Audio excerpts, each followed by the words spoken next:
के साथ दुनिया में एहतराम के काबिल हैं जितने लोग, मैं सबको मानता हूं मगर मुस्तफ़ा के बाद।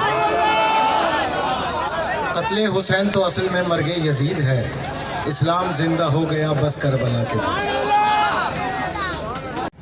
ये वक्त जॉगिंग का नहीं, लोगों के साथ खड़ा होने का है, लोगों के साथ जद्दोजहद करने का है, उनकी इज्जत नफ्स को बहाल करने का है, उनकी अजमत को बहाल करने का है, सर उठाकर ये फैसला करने का है।